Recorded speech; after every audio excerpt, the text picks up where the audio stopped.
Welcome to the recording of the Leading Sheep webinar on using EIDs in sheep. This webinar was presented on the 10th of May 2018 by Phil Holmes and Anthony Uren. This is part 4 in a series of short recordings from this webinar with Anthony Uren talking about why it is important to use a selection index aligned to your objective with an example. It's important also, and it's an obvious statement I know, but it's important to use a selection index that aligns with your objectives. And all that I've talked about and all I'm talking about here today is applicable to any environment, any sheep type, as long as the factors that you're looking to achieve can be measured. You can apply a very similar system. So as I say, it was important for us to align the index we're using with the outcomes we're looking to achieve. So fleece value was, or is, our main objective. So we looked at 3 of the off-the-shelf indexes, the DP+, MP+, and FP+, which are common and known to most of us.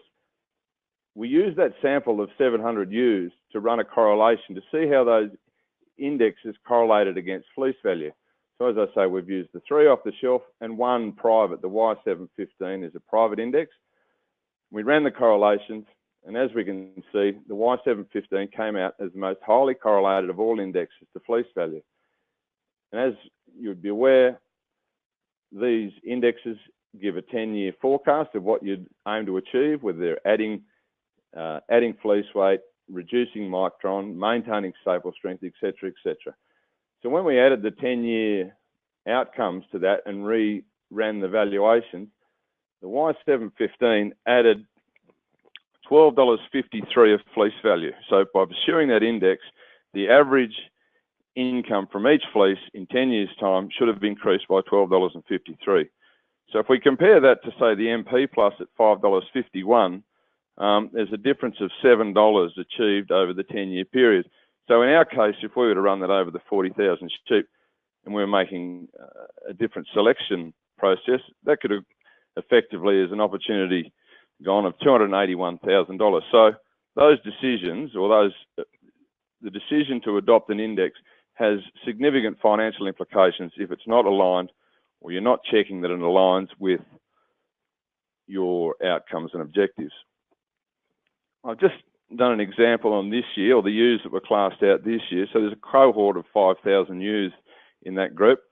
And I've used a spot price on the average of the top 20% and the bottom 15%. So the top 20% had a fleece value of $108, and those that we classed out had a value of $61. So there's a difference of $47, which is considerable. I've just got a note there at the bottom that there's been 10% classed out on visual. Now that visual classing is to take out any obvious economic fault. So unscourable colour, bad feet, excess pigment, those sort of things that are going to impact economically on the flock long term, and they're sheep that are obviously not worth testing. So if we were to retain those bottom 15%, or we made we did a visual classing and we retained that 15%, they somehow stayed in the flock, there's 750 animals there.